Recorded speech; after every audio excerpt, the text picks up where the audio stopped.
Hello everybody and welcome back to Red Eagle Politics. Make sure you guys like this video down below and subscribe to the channel if you are new.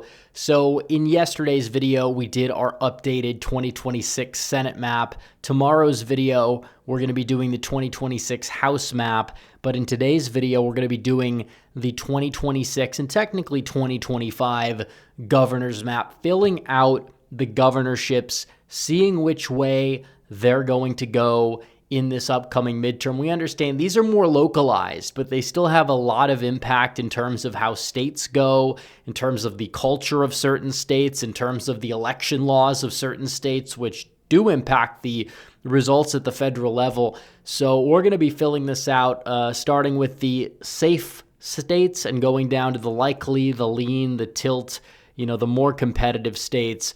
But first, before we begin and before we start filling this map out, I gotta tell you guys about my great friends over at Chalk. Our country just witnessed Donald Trump overcome political persecution, an assassination attempt, and the entire deep state to retake the presidency with a historic victory. And one secret ingredient allowed him to do it, and it's called testosterone. And what most people don't realize is that testosterone makes men willing and eager to take on challenges. Sadly, too many men have lost their fight, and that's exactly how the globalists want it. They want us weak, out of shape, and full of estrogen and microplastics with low T, which is why we're excited to partner with Chalk. They offer a whole line of products formulated to increase your energy, focus, detoxify your body, and clinically studied boost testosterone. Ingredients in the Chalk Male Vitality Stack have been clinically studied to boost free testosterone in 87% in just 21 days. Unlike with gimmicky vegetable pills or powder, you will feel the difference, and they have the clinical studies to back it up. And right now you can get 25% off your Chalk subscription, not just one time, but for life. So go to chalk.com, spelled CHOQ.com, and use the promo code REDEAGLE. That's 25% off any subscription for life, and you can cancel it at any time. All right, guys, back to the video. So the safe Republican governorships, we're going to be filling these out. We're going to start off with the state of Idaho, Wyoming, South Dakota, Nebraska, Oklahoma, Arkansas, Tennessee, Alabama, and South Carolina. These are all going to be in the safe column alongside the state of Florida, the state of Texas. They're both going to be in the safe column as well. And believe it or not, the state of Vermont, just because it is a weird state where they have a very liberal Republican governor, but he always wins. So if he's going to run, that's going to remain in the Republican column.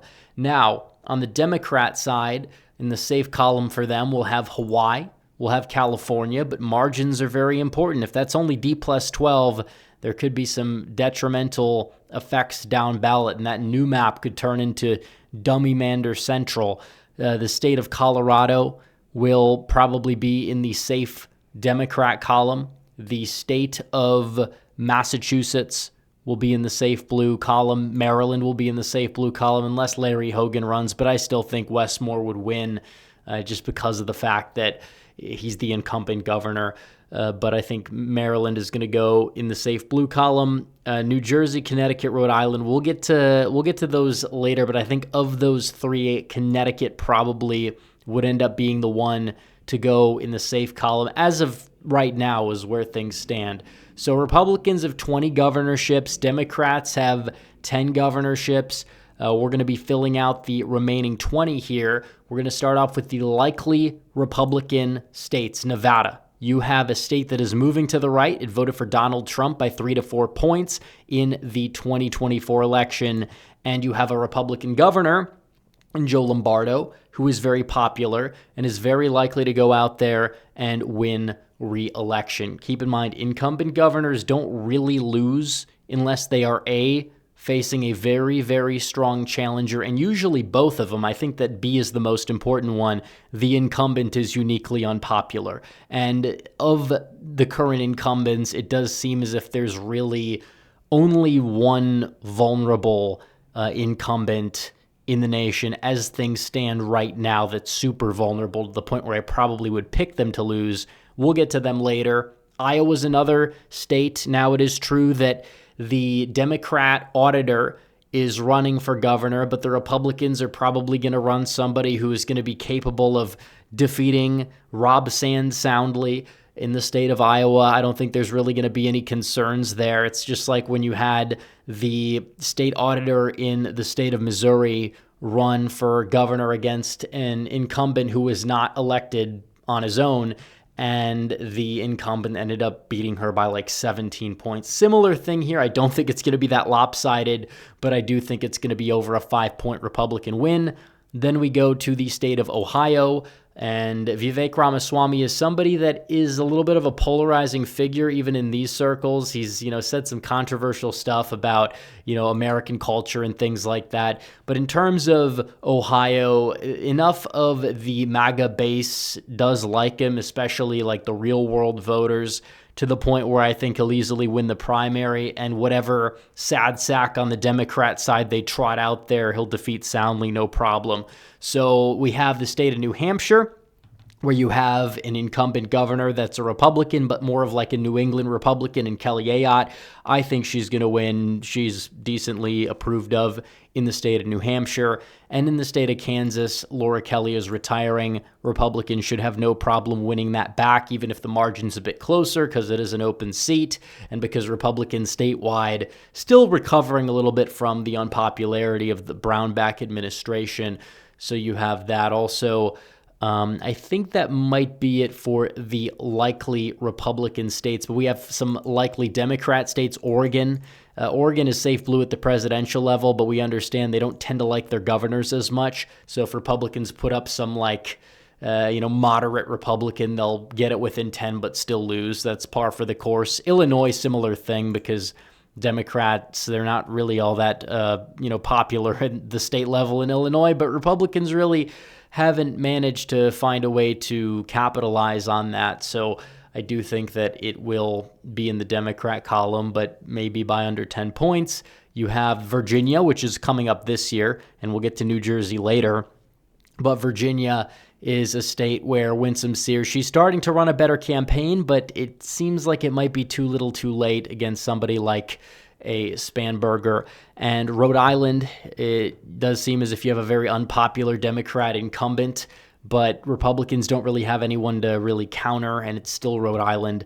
So we'll see if Dan McKee, if he wins the primary, I think he'll win the general, but it could be closer than people anticipate because he has lost popularity.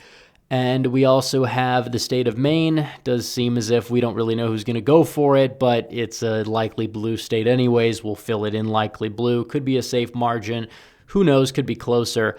But that's pretty much it for the state of Maine.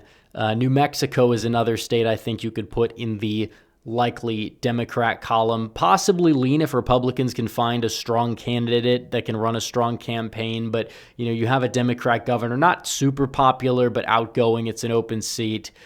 Who knows how it's going to shake out. But Republicans, not really the most competent party in the state of New Mexico. So without further ado, we're going to fill out the remainder. Actually, I think that New York could be in the likely blue column, possibly close to lean.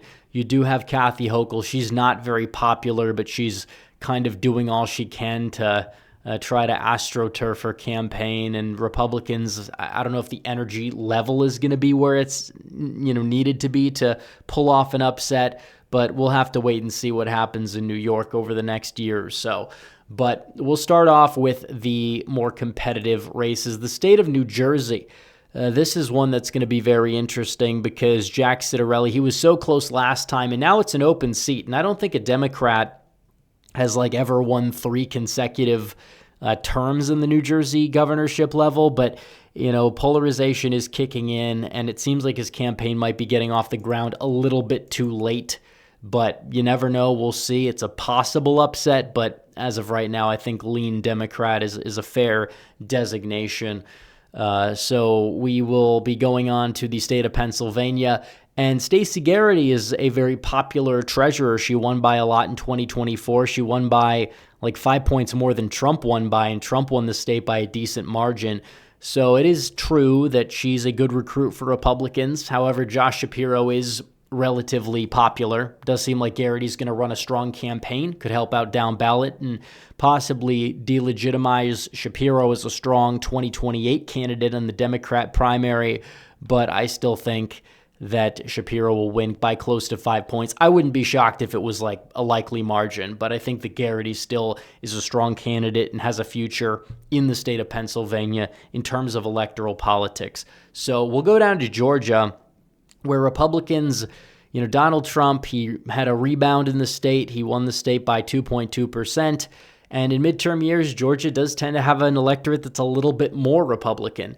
Atlanta and parts of Atlanta have trended significantly to the left, but still, Republicans have the ability to just find more votes in some rural counties to offset it. That's kind of how it goes, and run it up in the exurbs north of Atlanta. And they've been making slight inroads in the city, not too much, but we'll see what happens. But regardless, you have stronger Republican candidates than the Democrat possible frontrunner Keisha Lance Bottoms, who was kind of a disastrous mayor of Atlanta, kind of get Stacey Abrams vibes, but she's not going to have like the electoral machine behind her nearly as much. So I think that somebody like Burt Jones would win, and I think he would win by a runoff-proof margin in the state.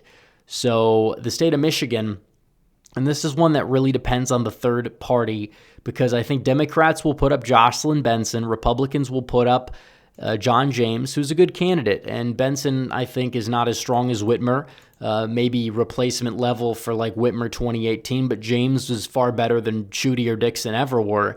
And then you have a third-party independent from a very blue city who is a very popular mayor in Detroit, and Mike Duggan running. If he stays on as an independent, he's mostly going to take votes at the end of the day, in my opinion, away from the Democrats, not from the Republicans. I know some early polls might be a bit murky on that, but they're early polls. I think John James is the favorite unless you see Duggan just drop out and endorse the Democrats or whatever. But until that moment comes, or if it even ever comes, I think that John James is going to end up being the favorite in the race. Now, down ballot in Michigan might be a little bit of a different story, but I think that the Senate race is still going to be competitive in what could be a year of the resurgence of the Michigan Republican Party under Donald Trump. Now, the state of Wisconsin, it's an open seat. Tony Evers is leaving. He's unpopular. However, I do believe that Democrats, just because of the propensity dynamics, are going to have a slight upper hand, but I think it does partially come down to the types of candidates that end up running. Now, Minnesota, I think we could probably put it in the likely column designation, but if Tim Walz runs for re-election, and he's kind of becoming a polarizing figure, I think that you could make the case it would be lean if Republicans can put up a decent generic candidate. So I think that this just depends. But as of right now, we don't know who's running. But let's say Walz can run. We'll leave it as a lean Democrat. Now, Alaska, this is a unique state. You have a unique election system there. Democrats statewide tend to do a bit better, and they're possibly running a member of the Bajich family. You have a Republican that's in Congress and is fairly solid, but then you have a lot of Democrats in the family too, and they are probably going to be running one of them, and they'll give whatever Republican gets the nomination a run for their money. But it's not Mary Peltola. If she ran for governor instead of Senate, I think that Republicans might be in a bit of trouble, but I still think they will hold on. They'll be favored in the state of Alaska at a very minimum. And that leaves us one state, the state of Arizona. And Arizona is a state where you have a Democrat governor who was barely elected in 2022 and has lost popularity since. You have a Republican Party that has seen a massive resurgence in Arizona. You have several 100,000 worth of net Republican registrations since then. And you possibly will be running a candidate that will appeal both to the MAGA and enough independent conservative voters in the state in Andy Biggs. And that's a winning recipe in a state like Arizona. And I think that you will see Republicans go out there, and I think you could make the case, it could be close. It's a midterm year, but I think Katie Hobbs will be the one incumbent to fall in 2026. So anyways, guys, Thanks for watching this video. Like this video down below, comment down below, subscribe to the channel, hit the bell for notifications so you never miss another video. Follow me on social media. The links are all in the description down below, and I will see you guys in the next one. Red Eagle, out.